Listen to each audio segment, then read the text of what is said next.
pensar, fecha seus olhos e começa a pensar nesse momento, como seria a sua vida se você não tivesse acesso à presença do Senhor. Enquanto a gente estava cantando, né, Preciso de Ti, algo que o Senhor começou a falar no meu coração é o quanto a minha vida e a minha rotina mudariam se eu não tivesse acesso à presença dEle. Começa a pensar no seu lugar, agora, o que mudaria na sua vida se você não pudesse ter contato com Deus? O que mudaria no seu trabalho? O que mudaria na sua escola, na sua rotina, nos seus relacionamentos? O que mudaria se você não pudesse ter acesso? Pode abrir os olhos.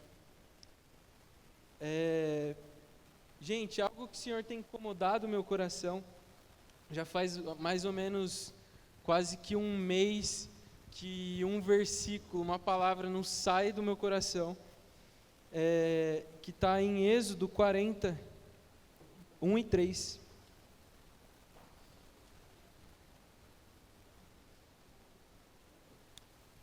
Deus ele começa a dar as instruções para Moisés sobre o tabernáculo, né? E aí ele diz assim, Êxodo 40, 1 a 3. Disse o Senhor a Moisés: arme o tabernáculo, a tenda de encontro no primeiro dia do primeiro mês. Coloque nele a arca da aliança e proteja com um véu. Toda vez que eu li esse texto, ele não saía da minha cabeça, porque eu ficava pensando, como assim, velho? Se você já leu a Bíblia e o Antigo Testamento, você vai ver que homens e mais homens, tiveram suas vidas aniquiladas porque tiveram contato direto com a Arca da Aliança, com a presença do Senhor. E quando você lê o texto, você fala assim, meu Deus, não faz sentido. Por que o véu precisava proteger a arca de um Deus todo-poderoso?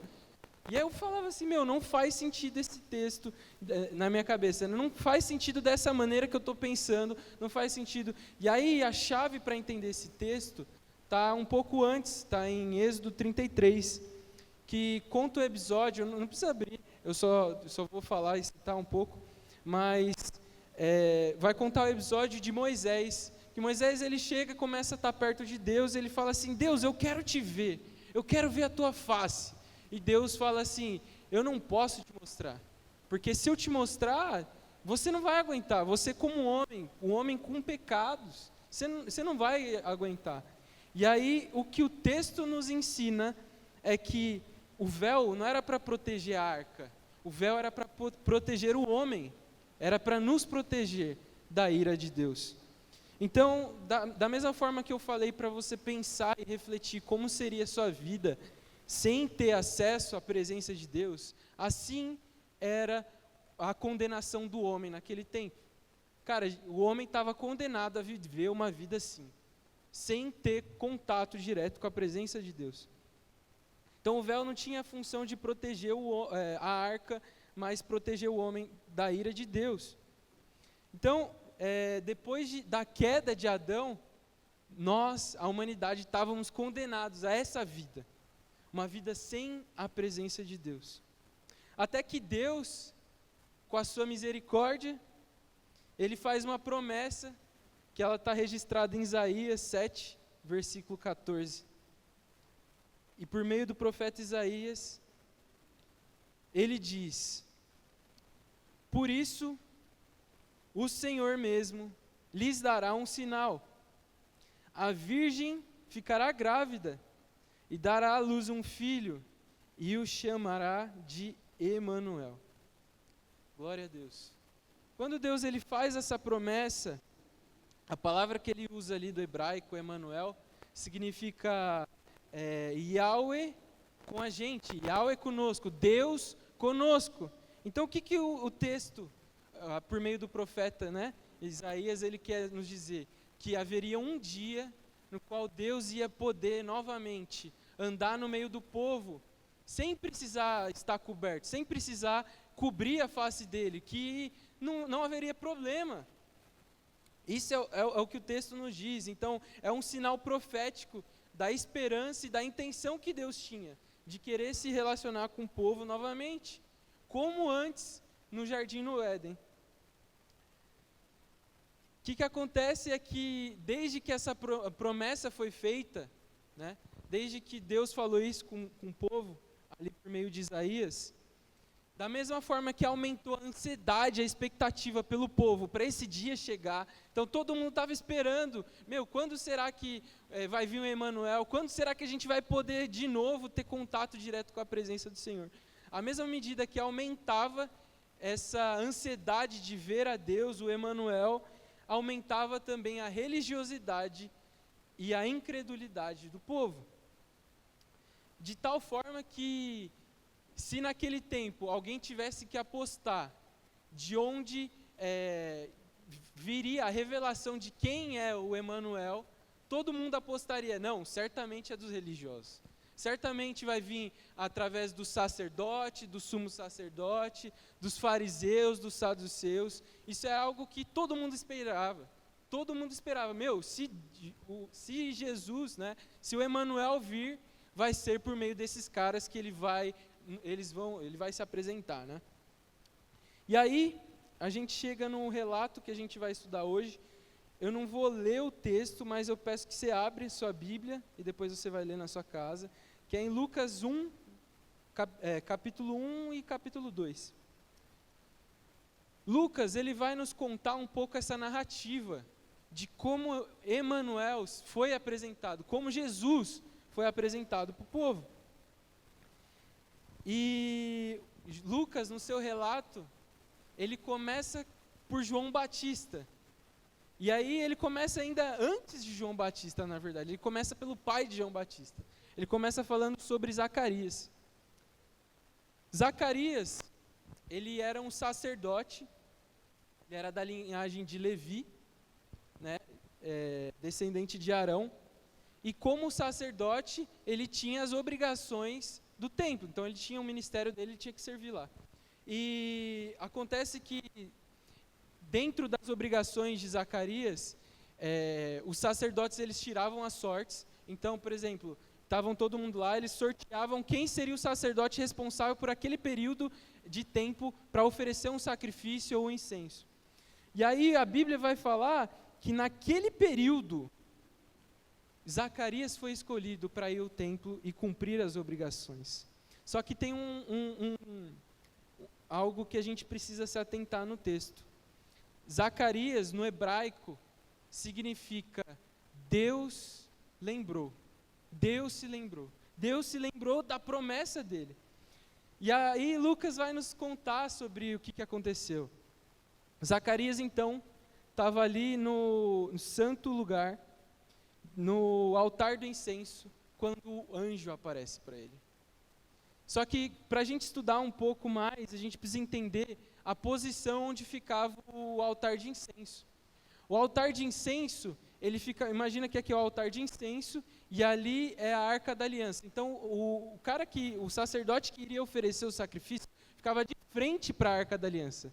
Só que, entre a Arca da Aliança e o altar de incenso, havia um abismo muito grande. Havia o véu. O véu tinha cerca de 10 centímetros, então tinha uma parede aqui. Então, o que eu imagino, que nós podemos imaginar com o texto? Zacarias, assim como todos os sacerdotes ali, eles ofereciam incenso, ofereciam sacrifício, aguardando pelo dia que eles pudessem ver e ter contato com a presença de Deus, sem o véu. E aí a palavra Zacarias nos diz isso, Deus se lembrou. Lucas vai contar aqui um belo dia, quando ele estava oferecendo o incenso, um anjo aparece para ele e fala que a mulher dele, Isabel, ainda que ela fosse de idade, ela teria um filho. E esse filho seria aquele que iria abrir o caminho para o Messias. E esse filho, eles deveriam dar o nome de João. João, do hebraico, significa Yahweh é gracioso, Deus é gracioso. Então, o texto, Lucas, ele começa a trazer essa narrativa de que Deus, ele havia se lembrado da promessa, e aí da promessa que ele é gracioso, ele é cheio de graça. E a graça é Deus se revelar e falar conosco, né, sem a gente merecer. Então Lucas ele apresenta o primeiro personagem. Hoje a gente vai estudar 3 personagens e tirar lições sobre a vida deles. E o primeiro personagem é João Batista. Deus ele levantou João Batista para demonstrar a sua graça e converteu os corações dos pais aos filhos e dos filhos aos pais, a começar pelos próprios filhos de Deus.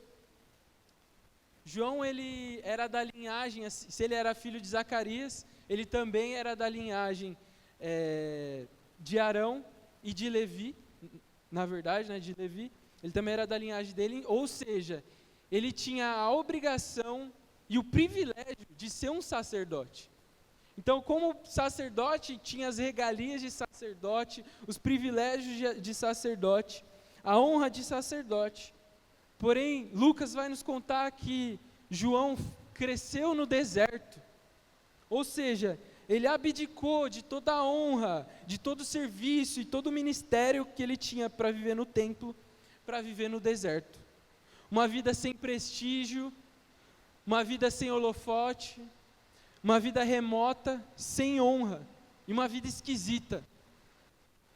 Mas ele fez isso porque para ele era mais importante estar perto de Deus, ouvir a Deus, do que servir ali e cumprir uma mera função.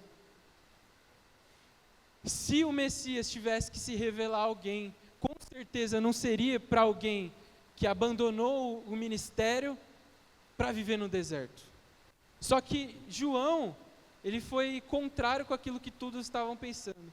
Ele foi para o deserto, porque havia uma pressão ali para ele continuar aquilo que estava escrito, e aí ele fala, eu preciso ouvir a Deus. E ele vai para o deserto, para ter um tempo e se aproximar de Deus. Mas uma coisa eu tenho certeza, de que se João fosse realmente um sacerdote, ele não seria tão feliz quanto ele realmente foi. Se ele tivesse sido um sacerdote, se ele tivesse escolhido o sacerdócio, ele poderia ter mais fama, ele poderia ter mais dinheiro, mas ele não teria a revelação de quem era Jesus, de quem era o Emanuel. Então o texto ele continua, Lucas ele continua o relato dele, e ele diz que cerca de 6 meses depois do nascimento de João, nascia o primo dele, chamado Jesus. Finalmente, o cumprimento da promessa de Deus. A palavra Jesus, do hebraico, significa a junção de 2 palavras, Yahweh e Yashia. Daí, quando a gente junta isso, fica Yeshua, que significa o Senhor é salvação. Então, o que o Lucas nos conta com essa narrativa de que Deus tinha se lembrado da promessa dele, de que ele é gracioso e que ele é a nossa salvação? Finalmente, o povo não precisaria mais de um véu para cobrir a face de Deus. Eles podiam ver Jesus. Eles podiam ver Deus. Então, Lucas ele continua um relato. E aí ele nos conta sobre algo. Depois de Jesus ter nascido, cumprido todos os requisitos, né, que eram necessários para um primogênito, ele vai ser apresentado no templo. E aí Lucas nos conta isso e aparece uma segunda figura, né, o segundo personagem que a gente vai estudar hoje, que é Simeão. Lucas nos apresenta Simeão, um homem que era desconhecido, e que muitas vezes quando eu lia sobre Simeão, via essa passagem, eu achava que ele era um sacerdote na época, né? Só que se você pega para estudar os padrões bíblicos, sempre quando a Bíblia vai trazer alguém de uma posição elevada, ele coloca o título, ele fala tal pessoa. Então, certamente ele teria falado sacerdote Simeão. Só que no texto ele fala que ele era apenas um homem justo, fiel e que esperava a redenção de Israel. E ele era cheio do Espírito Santo. O texto vai contar que um desses dias, Simeão estava lá, não sei onde estava, se era na casa dele, se era em qualquer outro lugar, mas vai falar que o Espírito Santo tinha prometido para ele que ele não ia morrer antes de ver o Emanuel. E aí ele estava lá, na casa dele, ou qualquer outro lugar, e ele ouviu uma voz, um sussurro. Era o Espírito Santo falando com ele, vai para o templo. Simeão então pega as coisas dele e vai para o templo. E aí quando ele chega no templo, tudo normal, mais um dia, mais um monte de meninos sendo apresentado lá no templo, só que ele bate os olhos e ele vê Jesus. Naquele momento, o Espírito Santo queimou no coração dele e falou, é ele é o Messias.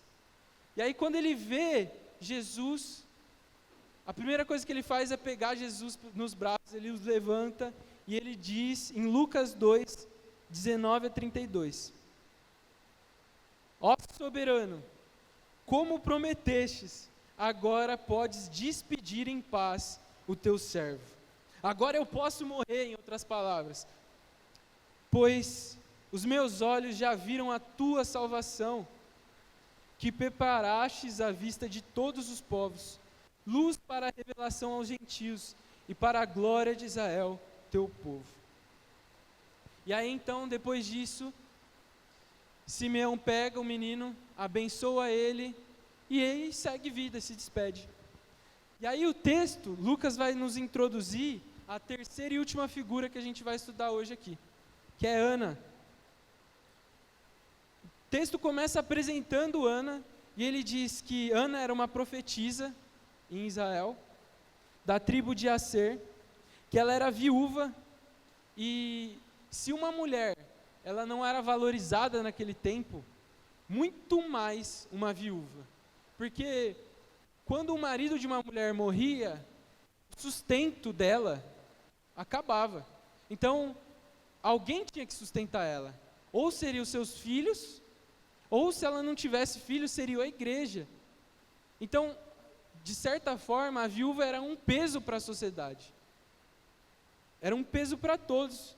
E um detalhe, Lucas ele faz questão de nos falar algo, que ela tinha sido casada por 7 anos, e depois o marido dela morreu, e ela tinha cerca de 84 anos, ou seja, o tanto de tempo que essa mulher passou com essa mesma condição.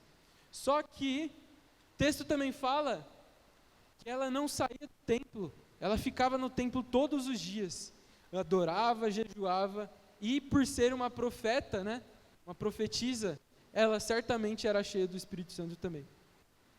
Lucas 2, 38 vai nos contar o que aconteceu. Tendo chegado ali naquele exato momento, deu graças a Deus e falava a respeito do menino a todos que esperavam a redenção de Israel, de Jerusalém. Então, vamos imaginar o que estava acontecendo naquela hora. Simeão vai no templo, vê Jesus, é impelido pelo Espírito Santo de ir lá, falou, esse é o Messias, ele levanta, naquele exato momento, Ana está ali, e da mesma forma que o Espírito Santo queimou no coração de Simeão, queimou no coração de Ana, falou, é ele, e essa mulher fica doida ali, ela fala, meu Deus, é o Messias, e ela começa a falar desse menino para todo mundo que ela encontra. Só que assim, gente, a gente esquece que aquilo tudo fazia parte de um ritual comum. Dia após dia, milhares e milhares de crianças eram apresentadas no templo. Para aqueles que não eram cheios do Espírito Santo, era só mais uma apresentação, era só mais um bebê nascendo, era só mais um primogênito que estava nascendo. Mas para aqueles que eram cheios do Espírito Santo, era o Salvador, era o Emanuel, era o Rei, era o Príncipe da Paz, porque eles estavam perto do Senhor. Esses homens, esse homem e essa mulher, eles estavam perto o suficiente do Senhor para saber disso. Simeão e Ana não tiveram mais outros registros na Bíblia. Nós não sabemos suas origens, e eles não eram pessoas relevantes na sociedade, senão a gente teria outros registros. Mas eles estiveram mais perto do Senhor do que até mesmo os sacerdotes. Porque imagina, se aqueles que estavam de fato apresentando Jesus como um sacerdote, enfim, não sabia, não percebeu que ele era o Messias, mas essas pessoas perceberam. E aí com isso, eu queria tirar algumas lições para nós hoje, algumas lições práticas desses 3 personagens, João, Ana e Simeão. Primeira coisa que nós podemos aprender com esse texto é que Deus quer se relacionar com você. A gente vive um mundo, né, muito religioso e místico. A nossa geração é uma geração que é religiosa, só que a gente crê, a gente não, né? A nossa geração crê no universo. Você quer alguma coisa? Joga para o universo. As pessoas, a gente está acostumado a nossa geração ter criado o próprio Deus. Um Deus que age conforme a sua imagem e a sua semelhança. E o que isso acarreta em nós que somos cristãos? Que muitas vezes, por mais que nós conhecemos a Deus, fica muito distante para nós ter no nosso dia a dia, claro, que Deus realmente quer se relacionar com a gente, que Deus conhece o nosso nome e Ele quer falar conosco todos os dias.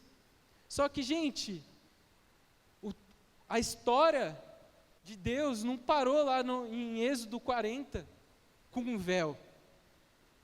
Deus, Ele não queria continuar inacessível. Cara, para o homem, a gente não tinha o que fazer. Não tinha nada que o homem pudesse fazer para limpar a nossa barra. Só uma ação vinda de Deus para consertar. E assim Ele fez, assim Ele quis fazer. Então isso precisa estar gravado nos nossos corações, de que Deus quer se relacionar conosco.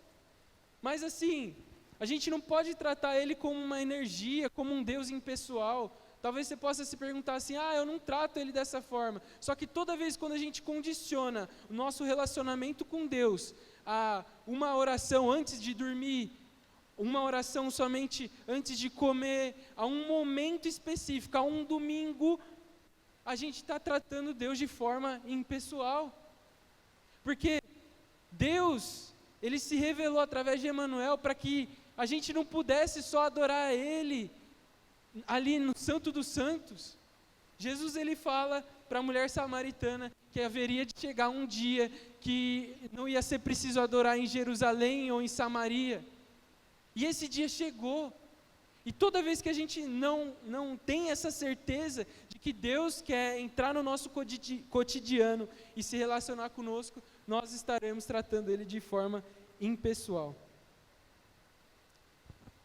Então nós precisamos construir uma vida de intimidade com o Senhor. Quando você pega e começa a estudar outras religiões, você vai ver que os muçulmanos, eles oram 5 vezes por dia. Eles acordam no almoço, na tarde, no final da tarde e meia-noite. No budismo, a meta dos caras é orar 14 horas por dia. Os judeus oram 3 vezes por dia. Não para o nosso Deus, que nós conhecemos e sabemos que é verdadeiro e poderoso, mas eles gastam muito mais tempo do que nós. E nós, como cristãos que queremos ser cheios do Espírito Santo e ouvir a Deus, nós oramos 1 vez por dia e olhe lá. Muitas vezes nós nos perguntamos por que essas religiões têm crescido tanto e tanto nos nossos dias. E a resposta é que nós, como cristãos, paramos de orar. Que se nós orássemos e incluíssemos Deus no nosso dia a dia, a gente ia estar muito mais próximo e perto dEle para fazer aquilo que Ele realmente quer que nós venhamos fazer. 1 Tessalonicenses 5, 16 ao 19.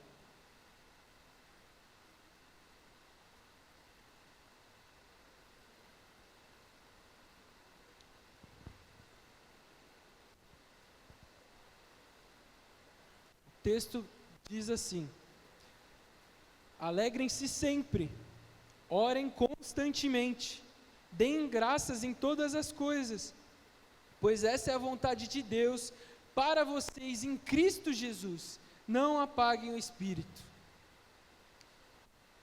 O texto nos diz que a vontade de Deus por meio de Jesus é que nós devemos orar constantemente. Ah, Gabriel, então eu tenho que virar um monge, eu tenho que abandonar minha escola, meu emprego e ficar orando 24 horas por dia? Não é isso que o texto diz. O texto diz é que Deus enviou Jesus para participar do nosso dia a dia, do nosso cotidiano. Você orar sem cessar, né, constantemente, é você ter a plena certeza que Deus está ali com você no seu dia a dia. Você está trabalhando, você está em espírito de oração, você recebeu uma tarefa nova no trabalho ou na escola, você pede ajuda para Deus. Você está na aula, você não está entendendo nada que o professor está falando, você está orando e você pede, Deus, me dá sabedoria, porque a tua palavra diz que aquele que pede sabedoria, o Senhor concede. Isso é você trazer Deus para o seu cotidiano, para o seu dia a dia. Eu me lembro que, quando eu estava fazendo ensino médio, eu estudava em 2 escolas. Eu fazia ensino médio de manhã, em Osasco, e fazia o técnico à noite, lá em Barueri. E aí minha rotina era o seguinte, eu acordava, ia para a escola, para o ensino médio, voltava, almoçava, depois eu tinha meu tempo com Deus, e depois ia para o técnico. E eu gastava muito tempo do meu dia a dia na condução, seja em trem, em ônibus. Toda vez que eu estava no trem ou no ônibus, eu estava orando o tempo todo, mas eu estava orando por algumas coisas específicas. 3 coisas.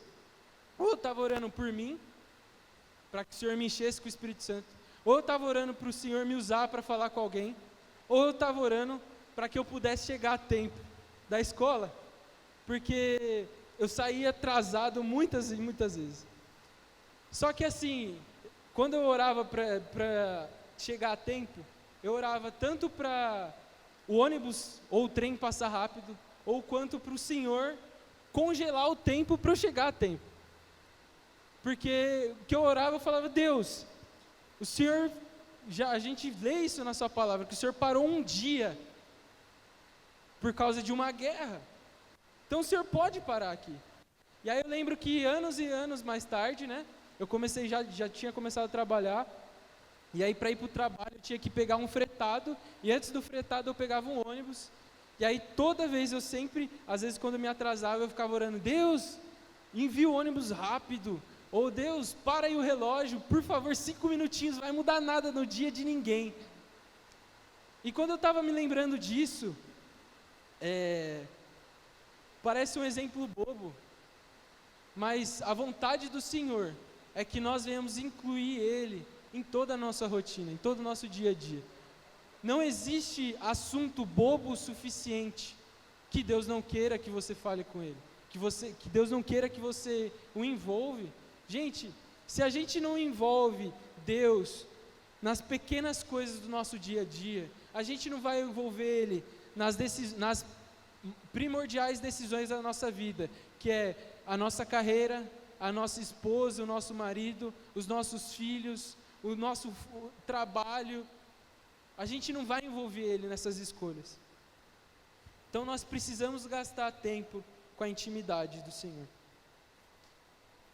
Número 2, mais importante do que fazer obras em nome de Deus, é ser amigo dEle. Como eu disse anteriormente, João certamente foi muito mais feliz e realizado como um pregador e mestre, ainda que isso levasse ele à prisão e à morte, do que se ele tivesse vivido os privilégios do sacerdócio. Então, para Deus é muito mais importante que nós venhamos gastar tempo com Ele, do que nós oferecermos sacrifícios, estarmos servindo Ele. Para Deus é muito mais importante a gente gastar a nossa vida estando perto dEle, do que efetivamente a gente fazendo as coisas que a gente acha que a gente está fazendo para Ele. Lucas 7, 21 a 23. Jesus ele começa a falar com os discípulos e ele está se referindo ali aos fariseus, os religiosos da época. E ele começa a falar que aquele povo adorava ele com a sua boca, mas com o coração não adorava. E Jesus diz, versículo 21, nem todo aquele que me diz, Senhor, Senhor, entrará no reino dos céus, mas apenas aquele que faz a vontade do meu Pai, que está nos céus. Pois muitos me dirão naquele dia, Senhor, Senhor, nós não profetizamos no teu nome? Em teu nome nós não expulsamos demônios, não realizamos muitos milagres? Então eu lhes direi claramente, nunca os conheci. Afastem-se de mim, vocês que praticam a iniquidade. Então, algo que nós precisamos aprender, através da vida de João, de Simeão e de Ana, é que é muito mais importante para Deus a amizade do que obras. Então, se você serve em qualquer área, seja na hamburgueria, seja no house, seja na música, no infantil, ou na sua casa mesmo, ou qualquer outro lugar, saiba que o principal e primeiro ministério é você conhecer Jesus. Esse é o principal ministério, é você conhecer Jesus. Se você não estiver exercendo esse ministério, somente os outros, a sua oferta não tem valor. A sua oferta não tem valor porque Deus fala que Ele procura os verdadeiros adoradores que o adorarão em espírito e em verdade. João Batista deixou o cargo, deixou o ministério, deixou o título de sacerdote, porque ele queria ouvir Deus no deserto. Billy Graham, em um dos últimos livros que ele escreveu, ele já estava bem idoso, já estava com seus 90 e poucos anos, e aí ele começa a refletir sobre a vida dele, e ele diz que se ele pudesse mudar uma coisa na vida dele, uma das únicas coisas seria que ele gastaria muito menos tempo pregando e muito mais tempo orando. Porque, claro, pregar é muito importante, mas por que a gente vai pregar se a gente não sabe o que a gente vai pregar? Por que a gente vai pregar se a gente vai falar algo que está todo mundo falando, que o pastor falou, e não algo que Deus falou com você? Cara, eu não quero ser conhecido por pregar sobre alguém que não é meu amigo. Lembrei até de um texto agora, em Atos, vai nos contar um relato de homens que chegaram e foram expulsar um demônio. E aí eles chegam para esse demônio lá e falam, sai em nome de Jesus, a quem Paulo prega. E aí o demônio fala assim, Jesus eu conheço, Paulo eu sei quem é, mas quem são vocês? E aí ele pega, bate nos caras, arranca a roupa deles e expulsa eles. Os caras saíram todos envergonhados, porque eles não conheciam Jesus, eles não tinham tempo com Deus. Terceiro ponto que a gente aprende e tira de lição é que Deus não leva em consideração a sua posição social ou o seu título ministerial. Romanos 11, 5 a 7. Paulo, ele chega para falar com os romanos, e ele estava preocupado porque muitos hebreus, eles não estavam, muitos hebreus tinham se convertido, né, tinham reconhecido que Jesus era o Salvador, e muitos gentios também. E aí ele ficou com medo, porque os gentios eles estavam se achando mais do que os hebreus, porque os hebreus, muitos não criam em Jesus. Ou seja, Deus ele resolveu primeiro se revelar para os judeus e muitos não creram. Então eles falaram assim, a gente não desperdiçou a oportunidade. A gente não desperdiçou. E então gerou aquele conflito na igreja. E Paulo começa dizendo, assim hoje também há um remanescente escolhido pela graça, E se é pela graça, não é pelas obras. Se fosse, a graça não seria graça. Quer dizer então que Israel não conseguiu aquilo que tanto buscava, mas os eleitos obtiveram. Israel buscava encontrar o Messias, só que eles não encontraram porque eles achavam que eles só iriam encontrar se fizessem por obras, né? E o texto diz que os escolhidos são pela graça. João era um mestre desconhecido que batizou o Filho de Deus, mano. Simeão era um justo desconhecido que teve a revelação que um sumo sacerdote daquela época não teve. Ana era uma profetisa também desconhecida, que estava no lugar e no momento que um próprio sacerdote não estava. E se estava, não entendeu que aquele era o Filho de Deus. Evan Roberts era um minerador em uma pequena cidade no país de Gales, mas ele foi o estopim de um dos maiores avivamentos que a gente tem registro, o avivamento do país de Gales. E você acha que realmente Deus precisa te dar um título, um cargo? Você acha que Deus precisa te entregar um ministério para Ele começar a trazer o avivamento na sua casa, na sua escola, na sua família? Você acha que você precisa ser filho de pastor? Você precisa ter Gabriel, mas meus pais não são da igreja. Você acha que seu pai e sua mãe precisam ser da igreja? Você acha que isso é um pré-requisito para Deus poder fazer algo através da sua vida? Cara, essas histórias nos mostram que Deus quebrou o paradigma naquele tempo. Somente quem podia ter contato com a presença de Deus é quem nascesse de uma linhagem. E o que Deus nos diz é que essas pessoas foram tremendamente usadas por Deus e eram desconhecidos. No avivamento do país de Gales, em 1904, o Senhor fez algo incrível naquele lugar. E lendo um pouco sobre isso, eu ouvi sobre a história de um homem chamado Seth Joshua. E Seth Joshua, ele estava preocupado com a ênfase que naquela época eles estavam dando ao meio acadêmico, né, aos estudos, às faculdades, e com a falta de espiritualidade daquele povo. E aí então ele começou a orar para que Deus mudasse e trouxesse um avivamento para o país de Gales. E aí, muitos anos depois dele ter começado a orar sobre isso, o seu filho Pedro conta um relato de uma das orações que ele ouviu o pai dele fazendo. E eu vou ler para vocês. Um dia, eu resolvi matar a aula e fui para um parque brincar. Chegando lá, vi meu pai andando no parque e escondi-me por detrás dos arbustos. Quando ele se aproximou, eu fiquei assustado por ver que ele estava chorando, algo que eu jamais imaginei que ele faria. E ele estava dizendo: por favor, Deus, me dá Gales.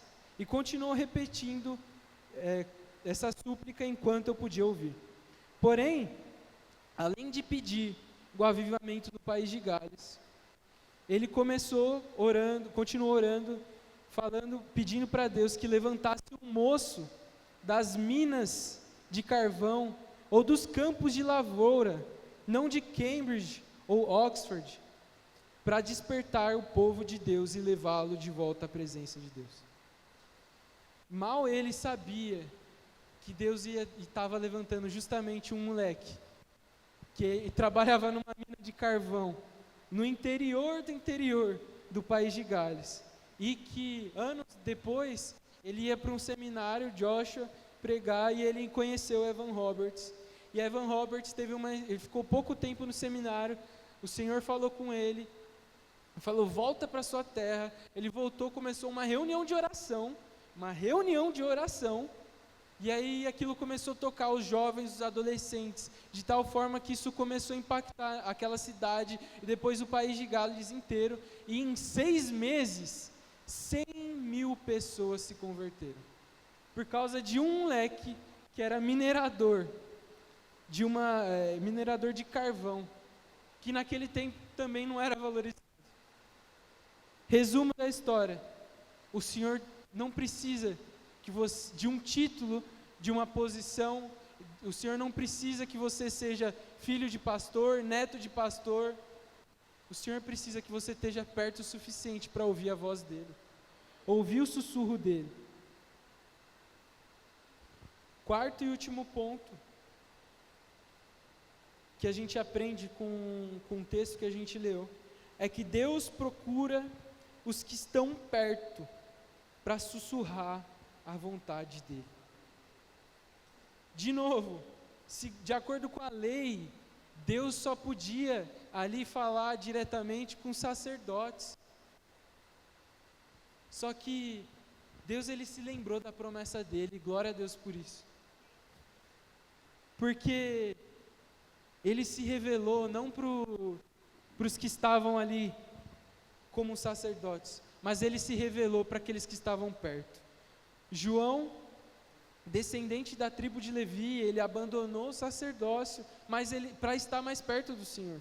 Simeão não era sacerdote, mas ele vivia no templo, e ele tinha tempo com o Espírito Santo, assim como Ana. E Amós 3:7 diz assim: certamente o soberano Senhor não faz coisa alguma sem revelar o seu plano aos seus servos, os seus profetas. O que eu quero dizer com isso? O que o Senhor quer nos ensinar hoje? É que se você está orando para Deus tomar a sua escola, a sua casa, a sua faculdade, o seu emprego com a presença dEle, talvez a porta de pregação que você tanto aguarda passou, tem passado ou vai passar pela sua frente, só que você não está perto o suficiente para ouvir a Deus e entender que é naquele momento que você tem que agir, que é naquele momento que você tem que falar. Deus, ele escolhe falar com aqueles que estão perto. A Bíblia vai dizer, no livro de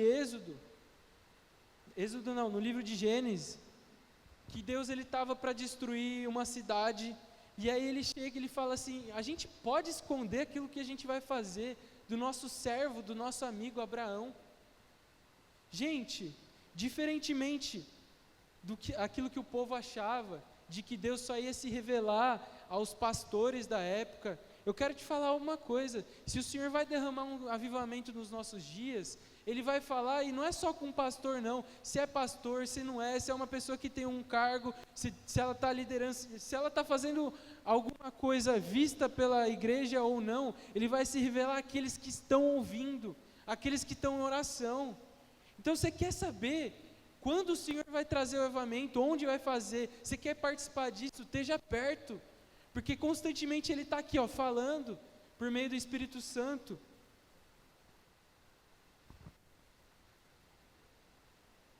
Cada etapa e cada momento no meu cotidiano, principalmente no meu trabalho, eu entendo que eu preciso estar cheio do Espírito Santo. Eu entendo que eu preciso constantemente estar cheio do Espírito Santo.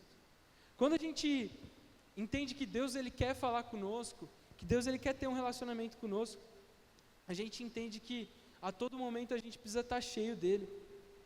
E é algo que eu tenho buscado, não viver numa rotina só, mas falar assim: Deus, o que o Senhor quer de mim agora? O que o Senhor tem para mim agora? E aí, no meu trabalho,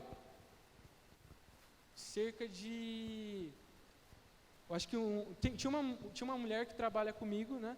E aí ela tinha entrado antes de mim, só que eu não conhecia ela. Quando eu entrei, ela estava afastada. E aí eu descobri que era sobre uma doença, mas ninguém tinha falado abertamente o que era. E aí eu não conhecia ela, beleza, comecei a trabalhar, e cerca, acho que 2 ou 3 meses depois de eu entrar, eu conheci ela. Ela tem em torno de mais ou menos uns 50 anos, e aí eu comecei a me aproximar muito dela, fiquei muito próximo, amigo dela. E aí, um belo dia, eu estava na minha casa, estava dormindo, e eu tive um sonho. Eu sonhei com ela, e o sonho foi o seguinte: que eu estava no escritório E aí ela começou a ter um ataque. E aí nisso que ela estava tendo um ataque, ela meio que tipo parou o coração dela.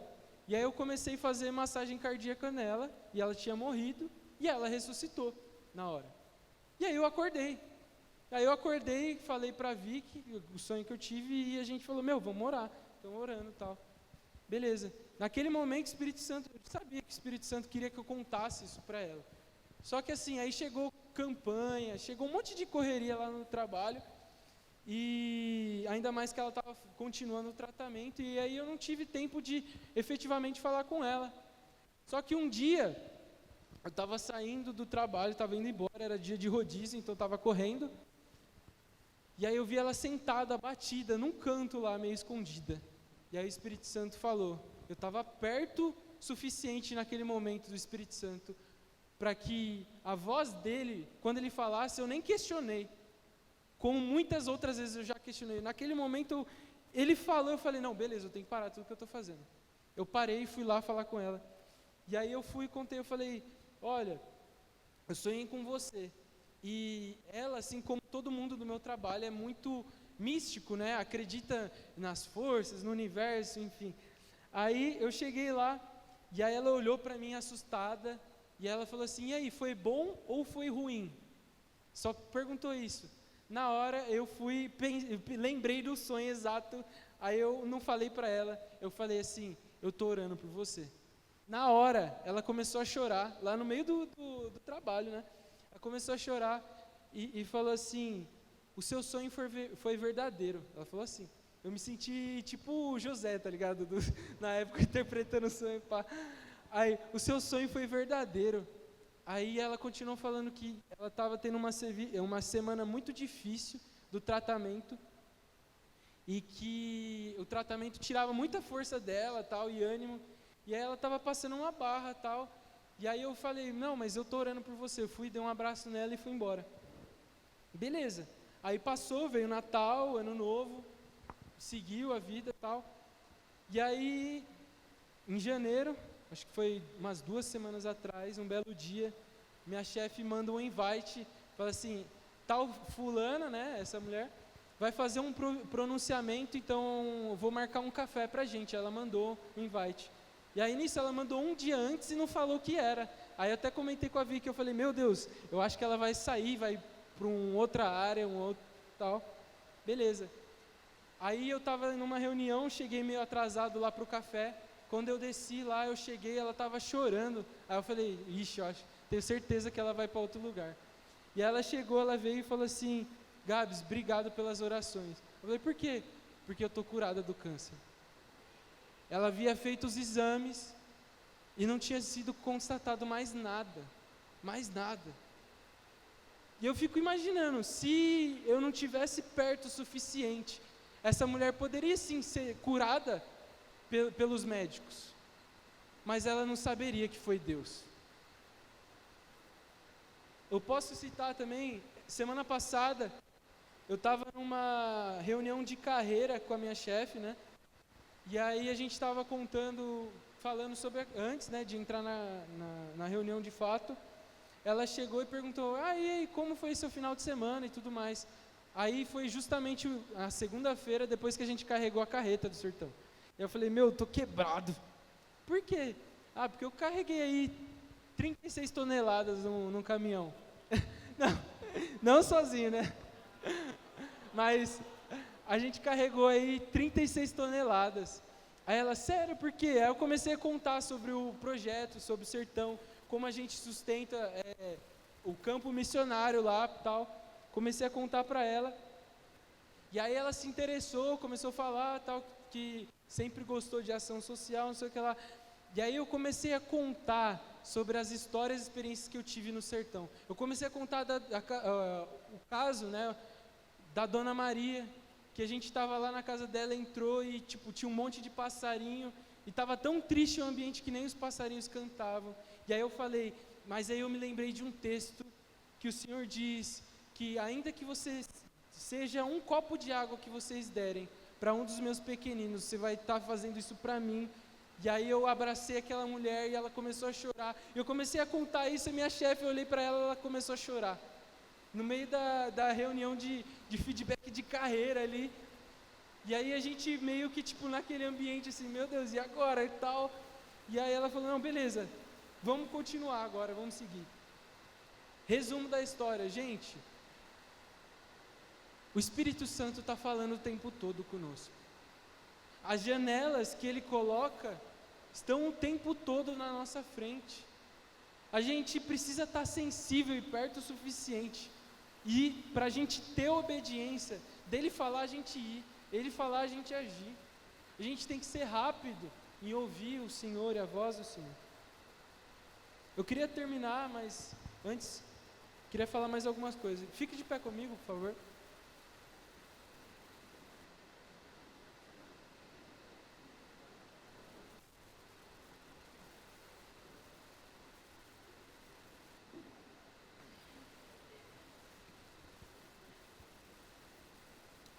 Deus, ao invés de anunciar o plano da redenção dele, através de um grito para aqueles que tinham influência na época, honra, prestígio, Deus escolheu contar o seu plano, velho, por meio de um sussurro, uma doce e gentil voz do Espírito Santo, baixa o suficiente para só aqueles que estiverem perto escutassem.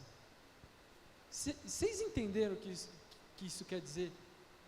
Se o plano da redenção, Deus resolveu contar para uma viúva, para um Simeão, que não tinha nem histórico, nem foi citado na Bíblia em nenhum outro momento, quem dirá aquilo que ele pode falar para aqueles que estiverem perto, velho? Quem dirá o que ele pode contar? A Bíblia diz, Provérbios 25:14, que a intimidade, os segredos do Senhor são para aqueles que o temem. Gente, o Senhor quer falar, o Senhor sim. A palavra de Deus diz que nos últimos dias Ele iria se manifestar cada vez mais. E a gente sabe disso, mas beleza, como, quando, onde? Vai para o seu quarto buscar, mano. Vai para o seu quarto orar, vai para o seu quarto ouvir a voz do Senhor. A gente muito fala sobre avivamento, a gente muito fala de querer ser usado pelo Senhor, mas talvez o Senhor está lá no seu quarto esperando você chegar perto, mais perto para Ele contar. Se eu e você, a gente não conta um segredo para quem a gente sabe que a gente não tem confiança, quanto mais Deus. Deus, Ele só vai contar os segredos dEle para aqueles que estiverem perto.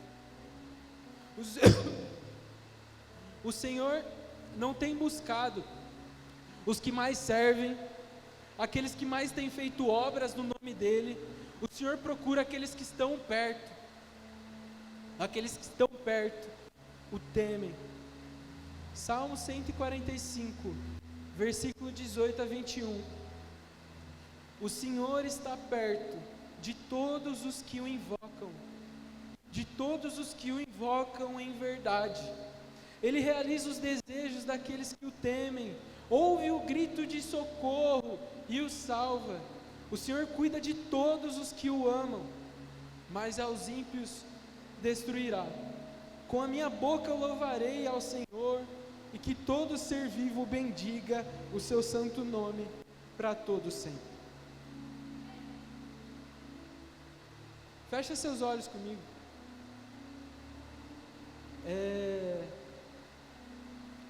Eu vou dar um tempinho, 3 minutinhos, para a gente orar, para você orar no seu lugar. Depois eu vou me juntar a vocês em oração. Mas nesse momento que você vem orar, não para Deus te usar, porque o objetivo maior não é Deus te usar. O objetivo maior é você estar perto dele, sabe? Você ser amigo dele. Então começa a pedir no seu coração para que você venha ter um relacionamento íntimo e sério com o Senhor, a ponto de você conhecer os segredos dele, a ponto de você ter o coração dele. Ora no seu lugar que já oro junto com vocês.